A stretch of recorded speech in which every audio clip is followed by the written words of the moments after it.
بسم اللہ الرحمن الرحیم۔ السلام علیکم دوستو، میں قاسم رضا اپنا یوٹیوب چینل اسلامی بکس لور کے ساتھ حاضر خدمت ہے۔ اگر آپ میرے چینل پر نئے ہیں تو میرے چینل کو سبسکرائب کریں، لائک کریں اور بیل آئیکن کو پریس کریں تاکہ میری آنے والی ویڈیو آپ تک پہنچ سکے۔ تو چلتے ہیں ویڈیو کی طرف۔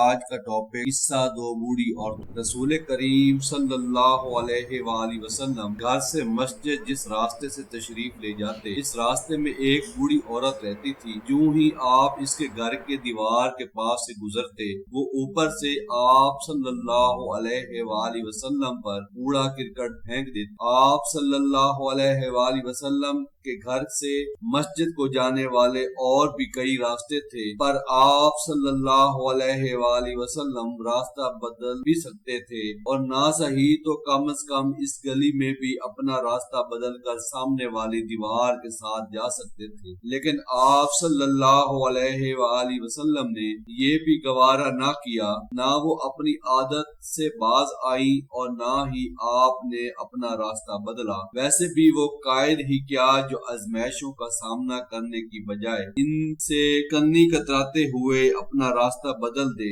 تم تیر آزماؤ، ہم جگر آزمائیں گے۔ کافی عرصہ یہ سلسلہ جاری رہا، پھر یوں ہوا کہ کچھ دن سے وہ بڑھیا نظر نہ آئی۔ آپ صلی اللہ علیہ وآلہ وسلم کو تفتیش ہوئی، پتہ کرنے پر معلوم ہوا کہ بڑھیا بیمار ہے۔ آپ صلی اللہ علیہ وآلہ وسلم کی زندگی چونکہ قرآن کی عملی تفسیر تھی، لہٰذا آپ صلی اللہ علیہ وآلہ وسلم نے ہمیشہ برائی کا جواب بہت اعلیٰ درجے کی نیکی سے دیا۔ چنانچہ رسول کریم صلی اللہ علیہ وآلہ وسلم نے اس کے دروازے پر دستک دی۔ دروازہ کھلا، آپ اندر بڑھیا کی چارپائی کے پاس تشریف لے گئے اور فرمایا، اماں مجھے پتہ چلا ہے کہ آپ بیمار ہیں، لہٰذا تماداری کو چلا آیا۔ آپ کی صحت اب کیسی ہے؟ کسی چیز کی ضرورت ہو تو بتائیں، میں ابھی لے آتا ہوں۔ دلوں کا مسیحا کے الفاظ سن کر روح کے بیمار کو جیسے قرار آ گیا۔ قرآن کے بدترین دشمن جگری دوست بن گیا۔ اپنے کیے پر ندامت ہوئی، بے اختیار اس کی آنکھوں میں آنسو آ گئے اور زبان سے یہ لفظ جاری ہوئے، میں گواہی دیتی ہوں آپ صلی اللہ علیہ وآلہ وسلم اللہ کے بندے اور اس کے رسول ہیں۔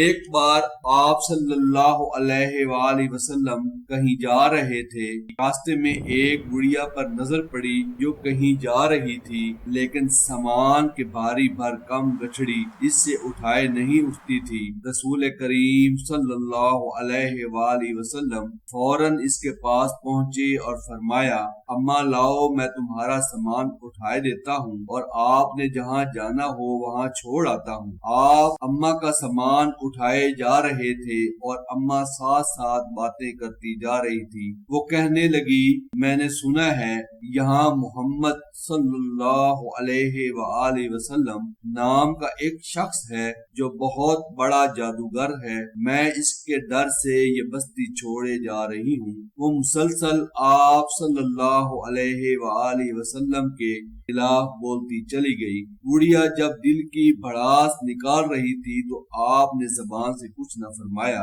بڑھیا کا بوجھ اٹھائے خاموشی سے اس کے ساتھ چلتے گئے۔ جب منزل آ گئی اور آپ صلی اللہ علیہ وآلہ وسلم واپس جانے لگے تو بڑھیا نے کہا، بیٹا تو مجھے بہت ہی نیک اور بہت ہی اچھا انسان لگتا ہے، لہٰذا میں تمہیں ایک نصیحت کرتی ہوں کہ محمد صلی اللہ علیہ وآلہ وسلم سے بچ کر رہنا، کہیں تمہیں گمراہ نہ کر دے۔ رسول کریم صلی اللہ علیہ وآلہ وسلم نے مسکراتے ہوئے فرمایا، اماں وہ تو میں ہی ہوں۔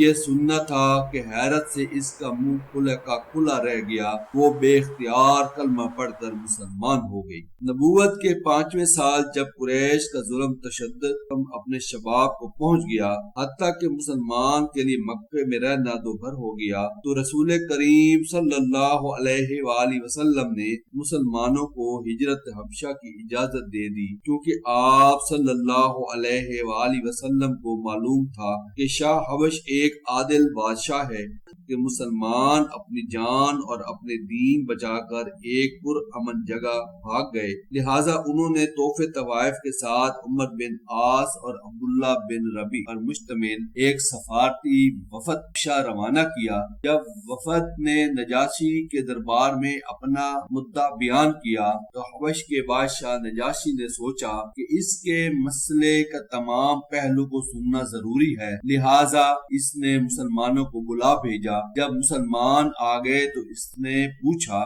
یہ کون سا دین ہے جس کی بنیاد پر تم نے اپنی قوم سے علیحدگی اختیار کر لی اور نہ میرے دین میں داخل ہوئے، نہ ملتوں میں سے کسی ملت کے دین کو اختیار کیا جو پہلے سے موجود ہیں؟ ان کے جواب میں مسلمانوں کے ترجمان جعفر بن ابی طالب نے فرمایا، اے بادشاہ، ہم ایسی قوم تھے جو جہالت میں مبتلا تھی، ہم بتوں کو پوجتے تھے، کاریاں کرتے تھے، قربت داروں سے تعلق توڑتے تھے، ہمسایوں سے بد سلوکی کرتے تھے اور ہم میں سے طاقتور کمزور کو کھا رہا تھا۔ ہم اس حالت میں تھے کہ اللہ نے ہم ہی سے ایک رسول بھیجا، ان کا اعلیٰ پاک دامنی ہمیں پہلے سے معلوم تھی۔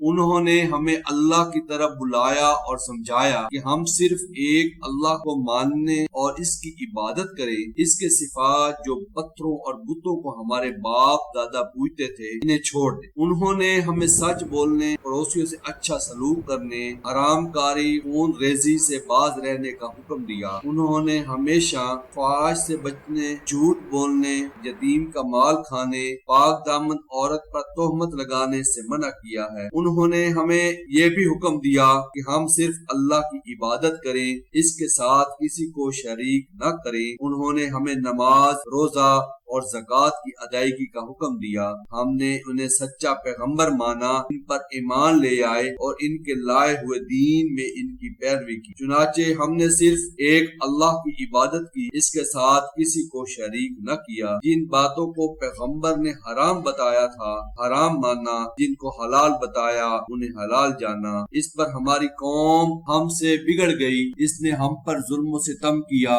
ہمیں ہمارے دین سے پھیرنے کے لیے ہمیں سزاؤں سے دوچار کیا تاکہ ہم ایک اللہ کی عبادت چھوڑ کر بت پرستی کی طرف واپس پلٹ جائیں اور جن گندی باتوں کو پھر سے حلال سمجھنے لگے۔ جب انہوں نے ہم پر بہت ظلم کیا، زمین تنگ کر دی، ہمارے اور ہمارے دین کے درمیان دیوار بن کر کھڑے ہو گئے، تو ہم نے آپ کے ملک کی راہ لی، دوسروں پر آپ کو ترجیح دیتے ہوئے آپ کے پاس رہنا پسند کیا، اس امید کے ساتھ کہ اے بادشاہ آپ کے پاس پر ظلم نہیں ہوگا۔ نجاشی نے کہا، وہ پیغمبر جو کچھ لائے ہیں اس میں سے کچھ تمہارے پاس ہے؟ حضرت جعفر نے کہا، ہاں۔ نجاشی نے کہا، تلاوت فرمائی، جنہیں سن کر نجاشی سمیت اس کے سارے درباری کہا، یہ کلام اور وہ کلام حضرت عیسیٰ علیہ السلام لے کر آئے تھے، دونوں ایک ہی شمع دان سے نکلے ہوئے ہیں۔ قرآن سننے کے بعد نجاشی کو مسلمان سے خاص ہمدردی ہو گئی۔ اس نے قیمتی طوائف کو نفرت و حقارت کرا دیا اور سفارت کاروں سے کہا، تم دونوں چلے جاؤ، میں ان لوگوں کو تمہارے حوالے نہیں کر سکتا اور نہ ان کے خلاف یہاں کوئی چال چلی جا سکتی ہے۔ حضرت سلمہ فرماتی ہیں، اس کے بعد وہ دونوں اپنے تحفے لیے بے آبرو ہو کر نکلے اور ہم نجاشی کے پاس ایک اچھے ملک میں ایک اچھے پڑوسی کے زیر سایہ مقیم رہے۔ والسلام۔